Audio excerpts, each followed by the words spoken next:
라고 인사하겠습니다. 원래 표가 뭐죠? 기도로 살고 기도로 승리한다입니다. 상반기 동안 우리는 여러 말씀을 통해서 기도의 중요성을 배웠습니다. 기도는 선택이 아니라 성도의 생명줄이고 하나님과 동행하는 가장 중요한 통로라는 사실을 계속해서 살펴보았습니다.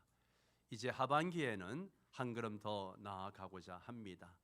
기도를 많이 하는 것도 중요하지만 어떤 마음으로 또 어떤 목적을 가지고 기도해야 하는가를 배우려고 합니다. 그래서 하반기에는 기도로 주님과 동행하는 삶이라는 주제로 이 요한복음을 중심으로 기도에 대해서 깊이 좀 살펴보고 또 우리의 기도가 좀 더 깊은 기도를 드릴 수 있게 되기를 바랍니다. 요한복음은 예수님의 신성을 가장 많이 드러내는 그런 복음서입니다. 그럴 뿐만 아니라 또 하나님과의 친밀한 교제를 가장 아름답게 보여주는 복음서가 바로 요한복음입니다. 특별히 이 요한복음 13장부터 17장까지는 십자가를 지시기 전날 밤에 제자들에게 남기신 마지막 가르침입니다. 흔히 이 부분을 그래서 예수님의 고별 설교라고 이야기를 합니다. 사람은 마지막 순간에 가장 중요한 말을 남기죠. 부모가 자녀에게 마지막으로 남기는 말도 그렇고 스승이 제자에게 마지막으로 남기는 말도 그렇습니다. 예수님께서도 이제 십자가를 지시기 전에 제자들에게 가장 중요한 진리를 전해 주셨습니다. 그 가운데 반복해서 말씀하신 것이 바로 기도입니다. 이 고별 설교에서 가장 많이 나오는 내용이 바로 기도입니다. 왜 그럴까요? 예수님은 이제 곧 떠나십니다. 제자들은 예수님 없이 세상 가운데 남게 되었어요. 앞으로 이제 박해가 몰려올 것이고 그 박해를 받으면서 복음을 전해야 되고 교회를 세워 나가야 됩니다. 사람의 힘으로는 감당할 수 없는 사명이죠. 그래서 예수님은 제자들에게 가장 필요한 것을 가르쳐 주셨습니다. 내가 육신으로는 너희 곁을 떠나가지만 기도를 통해서 언제든지 나와 교제할 수 있다라고 하는 것이죠. 기도는 예수님이 떠난 후에 제자들에게 남겨주신 가장 귀한 선물이었습니다. 오늘 우리도 마찬가지입니다. 우리는 눈으로 예수님을 볼 수 없습니다. 손으로 예수님을 만질 수 없어요. 그러나 기도를 통해서 언제든지 주님 앞에 나아갈 수 있습니다. 그래서 기도는 단순히 하나님께 무엇을 요청하는 시간이 아니라 살아계신 주님과 동행하는 삶의 방식입니다. 근데 많은 사람들이 기도를 오해합니다. 기도를 그저 나의 필요를 하나님께 받아내는 그런 수단처럼 생각을 한다는 거죠. 기도하면 병이 낫고 기도하면 사업이 잘 되고 기도하면 문제가 해결되는 것, 이 정도로 생각합니다. 물론 하나님은 우리의 필요를 아시는 아버지이십니다. 그래서 우리의 필요를 구하라고 말씀하십니다. 그러나 성경은 기도의 목적을 거기서 멈추지 않습니다.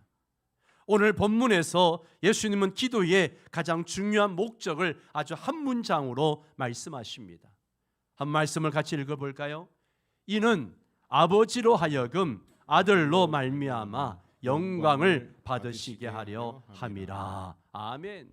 이 한 구절은 기도의 방향을 완전히 바꾸어 놓았습니다. 우린 흔히 너희가 내 이름으로 무엇이든지 구하라, 이런 말씀에만 관심을 가져요. 내 이름으로 무엇이든지 구하라, 이 말씀에만 관심을 가져요. 그러나 예수님은 왜 너희의 기도에 내가 응답하는가 먼저 말씀하시는 거예요. 그 이유가 뭐예요? 하나님의 영광입니다. 하나님의 영광. 오늘 우리는 기도의 본질을 다시 배우려고 합니다. 기도는 내 뜻을 이루는 시간이 아니라 하나님의 영광을 구하는 시간입니다. 이 사실을 마음에 새기며 첫 번째 말씀을 함께 나누겠습니다. 첫 번째는 기도의 가장 큰 목적은 뭐예요? 기도의 가장 큰 목적이 뭡니까? 하나님의 영광입니다. 하나님의 영광이에요. 자, 13절을 다시 한번 읽겠습니다. 너희가 내 이름으로 무엇을 구하든지 내가 행하리니 이는 아버지로 하여금 아들로 말미암아 영광을 받으시게 하려 함이라. 아멘. 자, 여러분, 이 말씀에서 가장 중요한 단어가 뭘까요? 가장 중요한 단어가 뭘까요? 가운데 있는 이는이라고 하는 히브리어 히나라고 하는 접속사입니다. 이는, 이 히나는 뭐뭐 하기 위하여라는 뭐뭐라는 목적을 가지고 이런 뜻을 가지고 있는 목적 접속사입니다. 즉 예수님께서는 기도의 응답 자체보다도 기도가 향해야 할 목적을 먼저 말씀하고 계신 겁니다. 다시 말하면 내가 너의 기도에 응답하는 이유가 있다. 그 이유는 바로 하나님께서 영광을 받으시기 위함이다. 이런 말이에요. 이것이 기도의 본질이에요. 오늘날 우리는 기도를 너무 쉽게 자기 중심적으로 생각할 때가 많습니다. 하나님, 이것을 해주세요. 이 문제 해결해 주세요. 이 소원 이루어 주세요.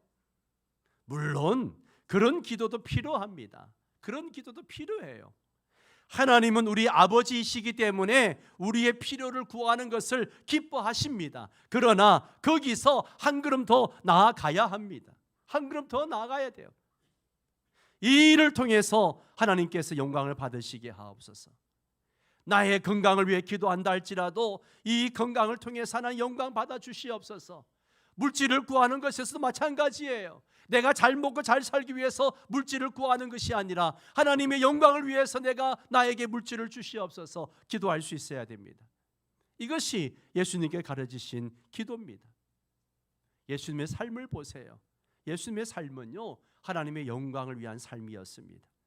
요한복음을 읽어보면 예수님께서는 모든 사역의 목적을 하나님의 영광에 두셨어요.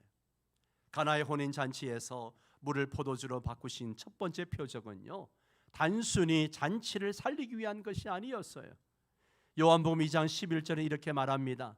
예수께서 이 첫 표적을 갈릴리 가나에서 행하여 그의 영광을 나타내심에 제자들이 그를 믿으니라. 기적의 목적은 사람들의 감탄이 아니라 예수님의 영광, 곧 하나님의 영광을 드러내는 것이었습니다. 요한복음 11장에 나사로가 죽었을 때도 예수님은 이렇게 말씀하셨죠.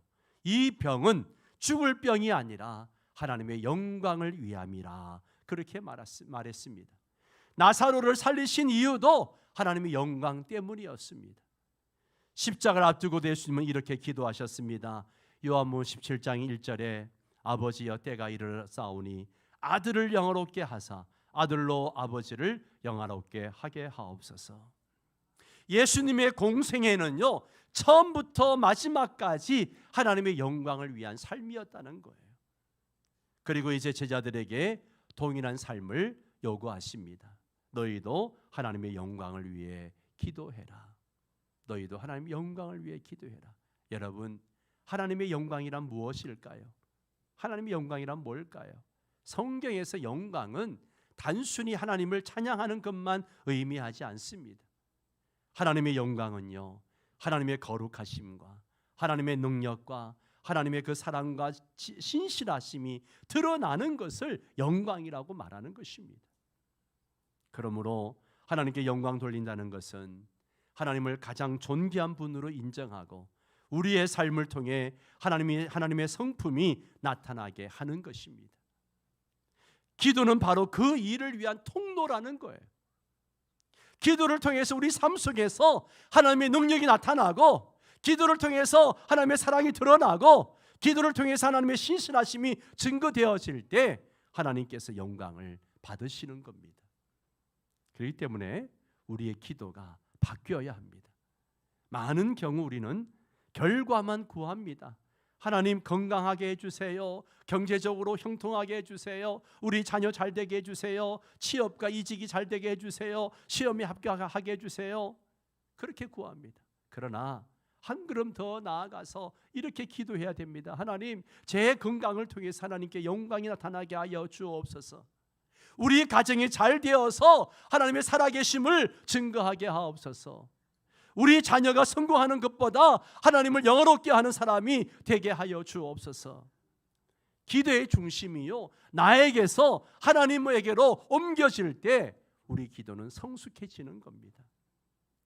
허드슨 테일러가 평생 중국 선교를 위해서 몸을 바쳤는데요, 얼마나 어려움이 많았겠습니까? 그는 사역이 어려움 올 때마다 하나님, 제 사역을 성공하게 해주세요, 이렇게 기도한 적이 한 번도 없었습니다. 오히려 그는 하나님, 이 중국 땅에서 주님의 이름이 높임받게 하옵소서, 늘 그렇게 기도했다고 합니다. 하나님께서는 그런 기도를 사용하셔서 수많은 영혼들을 구원하시고 중국 선교의 문을 크게 여셨습니다. 사랑하는 성도 여러분, 우리의 기도는 어떻습니까? 우리의 기도의 첫 번째 질문은 내가 원하는 것이 무엇인가가 아니라 하나님께서 이 일을 통해서 영광을 받으시는가 하는 것이 되어야 됩니다. 이 질문이 우리의 기도를 바꾸고 우리의 삶을 바꾸며 우리 교회를 더 하나님 중심의 공동체로 세워나가실 것입니다. 두 번째는요, 예수님의 이름으로 기도한다는 것은 예수님 뜻 안에서 기도한다는 거예요. 예수님 뜻 안에서 기도한다는 겁니다. 오늘 본문에서 예수님은 아주 중요한 표현을 두 번이나 반복하십니다. 13절에서 너희가 내 이름으로 무엇을 구하든지, 그리고 다시 14절에서 내 이름으로 무엇이든지 내게 구하면이라고 했습니다. 성경에서 같은 표현을 반복하는 것은요, 그만큼 중요하다는 뜻입니다. 예수님은 단순히 기도해라 그렇게 말씀하지 않으셨어요. 내 이름으로 기도해라, 내 이름으로 기도해라, 이 말씀이 기도의 핵심이에요. 그런데 우리는 이 말씀을 오해할 때가 많습니다. 많은 성도들이 기도의 맨 마지막에 예수님의 이름으로 기도합니다, 이 말을 붙이면 그것이 예수님의 이름으로 기도하는 것이라고 그렇게 생각을 합니다. 물론 우리는 언제나 예수님의 이름으로 기도를 해야 합니다.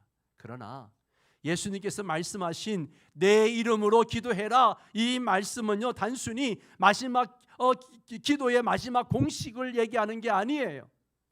이것은 기도의 정신이고 기도의 방향이고 기도의 내용인 것입니다. 성경에서 이름은요, 단순한 호칭이 아니에요. 이름은 그 사람의 인격과 그리고 권위와 성품과 사명을 의미합니다. 예를 들어서 하나님께서 아브라함을 아브라함으로 바꾸신 것은요, 이름만 바꾸신 것이 아니라 그의 인생과 사명이 바뀐 것이었습니다.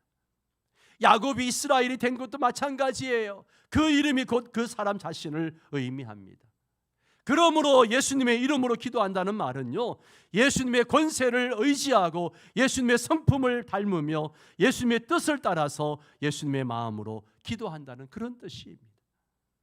쉽게 말하면 지금 예수님께서 이 자리에 계신다면 예수님이 들으실 기도를 내가 드리는 거예요.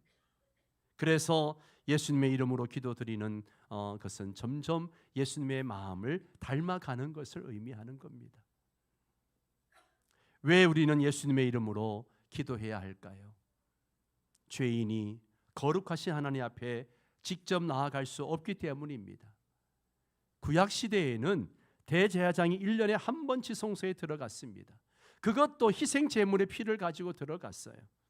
죄인이 하나님께 가까이 갈 수 없었기 때문입니다. 그러나 예수님께서 십자가에 죽으실 때 성전 휘장이 위에서 아래로 찢어졌습니다. 이제 예수님께서 우리의 영원한 대제사장이 되셨어요. 그래서 우리는 예수님의 공로를 의지하여 담대히 하나님께 나아갈 수 있게 된 것입니다. 히브리서 4장 16절 말씀을 함께 읽습니다. 그러므로 우리는 긍휼하심을 받고 때를 따라 돕는 은혜를 얻기 위하여 은혜의 보좌 앞에 담대히 나아갈 것이니라. 아멘. 우리가 담대할 수 있는 이유는 내 의나 내 믿음이나 내가 착하게 살았어가 아니에요.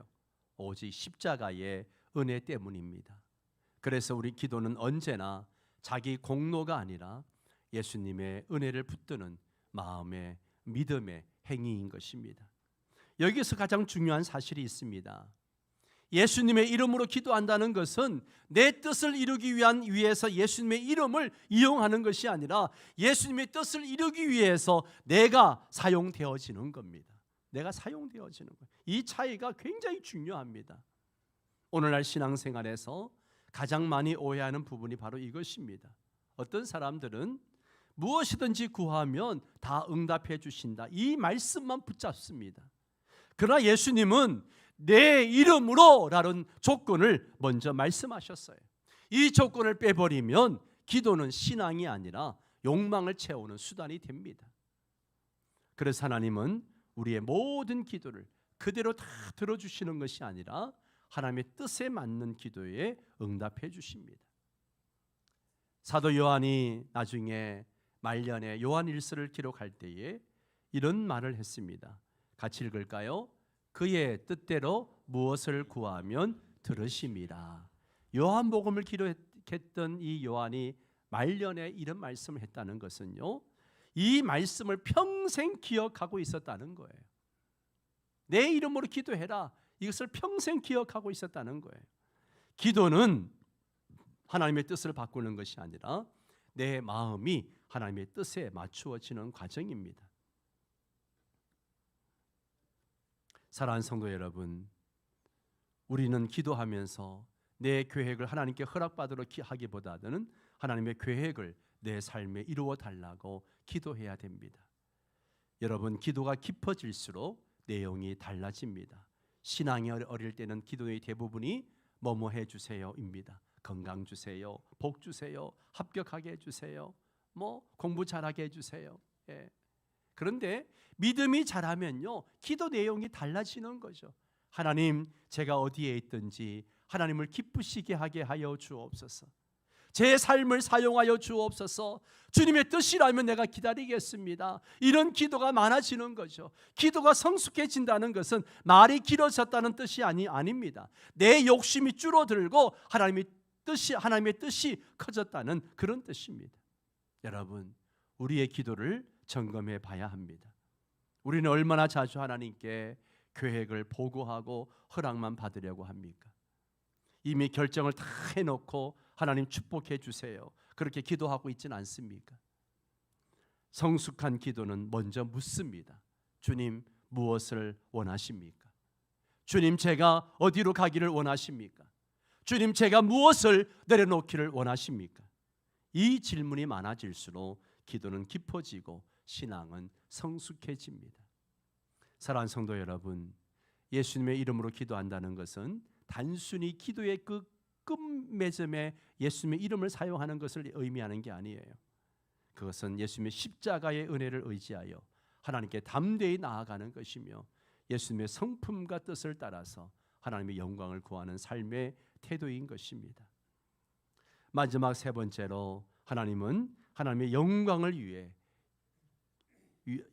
위한 기도에 반드시 응답하신다는 것이죠.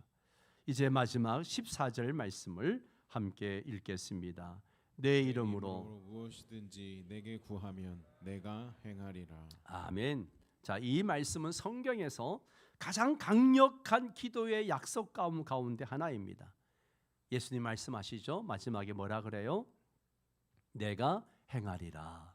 내가 행하리라. 여기서 주목해야 할 것은 주어입니다. 주어. 예수님은 이루어질 것이다 그렇게 말씀하지 않았어요. 뭐라 그래요? 내가 행하리라. 내가 행하리라. 기도 응답은 그냥 우연히 이루어지는 게 아니에요. 부활하신 주님께서 친히 일하시겠다는 약속입니다. 이 말씀은 제자들에게 얼마나 큰 위로가 되었겠습니까? 이제 예수님은 십자가에 죽으셨다가 부활하시고 성천하실 겁니다. 제자들은 주님이 떠나시면 우리는 어떻게 살아갈까 그런 두려움을 가지고 있었습니다. 그러나 예수님은 말씀하십니다. 나는 떠나는 것이 아니다. 눈에 보이지 않지만 여전히 너희를 위해 일할 것이다. 너희가 내 이름으로 기도하면 내가 친히 역사하겠다. 이 약속은 오늘 우리에게도 동일하게 주어졌습니다. 우리는 기도할 뿐입니다.